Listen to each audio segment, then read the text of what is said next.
Yes, ready, start. Equally, there are opposition run governments which have done sometimes better than others, sometimes worse. Indeed, sometimes better than their own past record, while sometimes falling short of their past achievement. Our approach to the Panchayati Raj and Nagarpalika bills has been non-partisan. We have drawn from the experience of all. We are beholden to all. We now bring forward a bill which makes democratic decentralization to the Nagarpalikas a keystone of the country's constitution, having discovered that there is an irresistible grounds well of popular support for the Panchayati Raj and Nagarpalika bills. One opposition party has now come up with an alternative proposal for a constitutional amendment.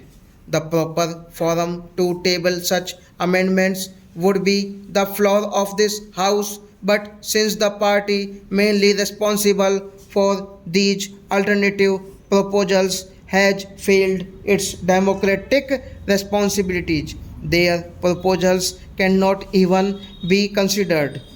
Let us see what happens in the other house, where, in glaring contrast to their behavior here, they cling like fixer to their seats.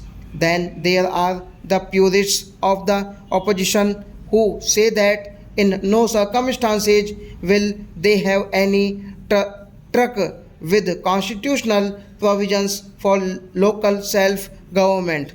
Their purity is, however, called into question when one discovers that as recently as at the February this year, a joint meeting of the Central Council for Local Government and the All India Council of Mayors, the delegations of the Telugu Desam government of Andhra Pradesh, the left front government in Kerala and the left front government of West Bengal were all party to a resolution which demanded a constitutional amendment in relation to the Nagarpalikas.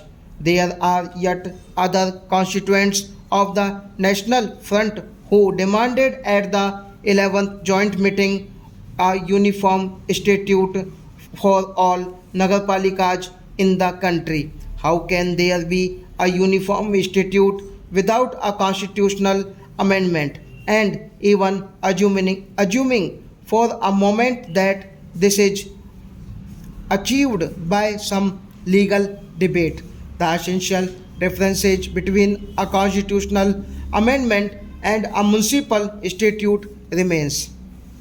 The consequences of a constitutional amendment cannot be redressed. Our proposals would enshrine democracy in the local bodies in the most sacred basis of our modern nationhood.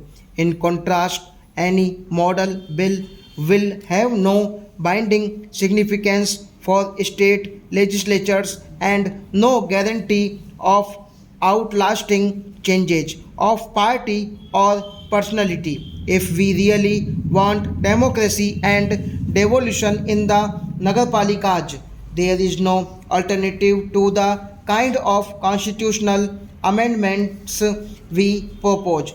The starting point of the Nagarpalika bill is the recognition that those who live in urban settlements are entitled to the same democratic rights and the same rights and responsibilities for development. Stop.